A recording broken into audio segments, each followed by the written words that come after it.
Hello friends, आज हम इस वीडियो में राज्यसभा के बारे में बात करेंगे। जो रिसेंटली प्रेसिडेंट के द्वारा 4 मेंबर्स नॉमिनेट किए गए हैं उनके बारे में हम इस वीडियो में डिस्कस करेंगे।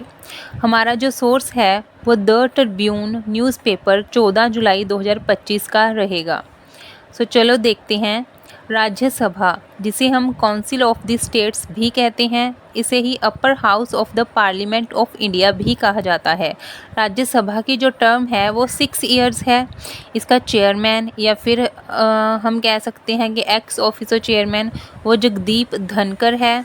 चेयरमैन को ही वाइस प्रेसिडेंट ऑफ इंडिया, वही हमारा चेयरमैन होता है जो वाइस प्रेसिडेंट ऑफ इंडिया होता है। और अगर हम डिप्टी चेयरमैन की बात करें तो वो है हरिवंश नारायण सिंह।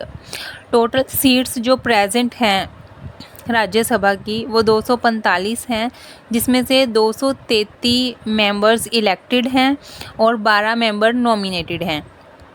जो नॉमिनेटेड मेंबर्स होते हैं वो राष्ट्रपति के द्वारा किसी स्पेसिफिक डोमेन में जो एक्सपर्टीज़ होते हैं पर्सन्स, उनको नॉमिनेट किया जाता है काउंसिल ऑफ मिनिस्टर्स की एडवाइस पर। इन्हीं 12 मेंबर्स में से 4 मेंबर्स को राष्ट्रपति ने अभी नॉमिनेट किया है। उनके नाम हैं उज्ज्वल निकम, सी सदानंदन मास्टर, हर्षवर्धन श्रृंगला, मीनाक्षी जैन। चलो अभी हम एक एक करके इन चारों को देखेंगे। उज्ज्वल निकम। जो उज्ज्वल निकम है, इन्होंने अपने अब तक के करियर में 30 डेथ पेनल्टीज़ को सिक्योर किया है। ओवर 30 डेथ पेनल्टीज़, यानी कि ये एक लीगल लुमिनरी रहे हैं कि इन्होंने जो भी काम किया है वो लीगल सिस्टम के अंडर रहकर अपनी पब्लिक सर्विस की है। इन्होंने 30 के ऊपर जो केसेस में इन्होंने सज़ा दिलवाई हैं वो कोई आम सज़ा नहीं बल्कि डेथ पेनल्टीज़ दिलवाई हैं, जो कि गंभीर केसेस रही हैं, जैसे कि 26/11 अटैक हो गया, 1993 ब्लास्ट हो गया। जो 26/11 अटैकर है अजमल कसब, उसको सज़ा दिलवाई उन्होंने और उससे 2012 में फांसी की सज़ा हुई। ऐसे ही 1993 में जो ब्लास्ट हुआ था उसमें उसका जो कन्विक्ट था याकूब मेमन, उसको भी 2015 में फांसी की सज़ा हुई। और उसके अलावा अंकुर लाल ने नर्स प्रीति रानी पर एसिड अटैक किया था, तो उसे फिर डेथ की सज़ा दिलवाई गई। 2013 में उसे सज़ा मिली और इसी सब कामों को देखते हुए उन्हें 2016 में पद्मश्री से सम्मानित किया गया। बीजेपी के द्वारा 2024 में उन्हें मुंबई नॉर्थ सेंट्रल सीट दी गई थी, मगर वो इसमें अनसक्सेसफुल रहे और उन्होंने कंटेस्ट किया मगर वो इसमें जीत नहीं पाए। उनको एक कैपिटल पुनिशमेंट के तौर पर जाना जाता है और उनकी एक फेमस जो कोट है कि only the corrigible can be reformed. Corrigible यानी कि करेक्टेड। जो उनका मानना है कि जो पर्सन करेक्ट किया जा सकता है उसे ही रिफॉर्म किया जा सकता है, यानी कि उसे ही सुधारा जा सकता है। केवल सुधार योग्य व्यक्तियों को ही सुधारा जा सकता है, ये उज्ज्वल निकम का मानना है। अभी हम बात करते हैं सी सदानंदन मास्टर जी की। सी सदानंदन मास्टर वो बेसिकली किन्नौर से हैं और 1994 में उन्होंने जब सीपीएम से अपनी आइडियोलॉजी, कम्युनिस्ट आइडियोलॉजी चेंज की, आरएसएस की तरफ वो स्विच किए, तो इसके लिए उनके जो कम्युनिस्ट केडर्स हैं उनकी तरफ से उनकी जो लेग्स हैं उनको हैक यानी कि काट दिया गया। As prominent RSS activist Kerala में उन्होंने एक असेंबली पोल्स जो कि कुथुपरम्बा से कंटेस्ट की थी, वो उसमें 2016 में वो उसमें अनसक्सेसफुल रहे। जो वो इलाका है, वो जो रीजन है कुथुपरम्बा, वो एक पॉलिटिकल वायलेंस के तौर पर जाना जाता है।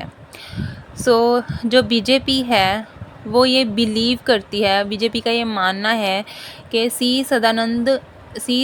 सदानंदन की जो नॉमिनेशन है वो केरल में जो केडर्स हैं उनके लिए आगे नेक्स्ट ईयर इलेक्शंस के लिए फुटप्रिंट के तौर पर काम करेगी।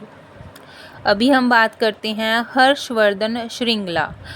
हर्षवर्धन श्रृंगला वो फॉर्मर फॉरेन सेक्रेटरी रह चुके हैं। वो एक रिटायर्ड इंडियन डिप्लोमेट हैं इंडियन फॉरेन सर्विसेज के। उन्होंने इंडिया के जो G20 में चीफ कोऑर्डिनेटर के तौर पर काम किया है 2023 में, और वो US और थाईलैंड के एम्बेसडर रह चुके हैं और बांग्लादेश के हाई कमिश्नर रह चुके हैं। उनकी जो बेसिकली रूट्स हैं वो दार्जिलिंग से हैं।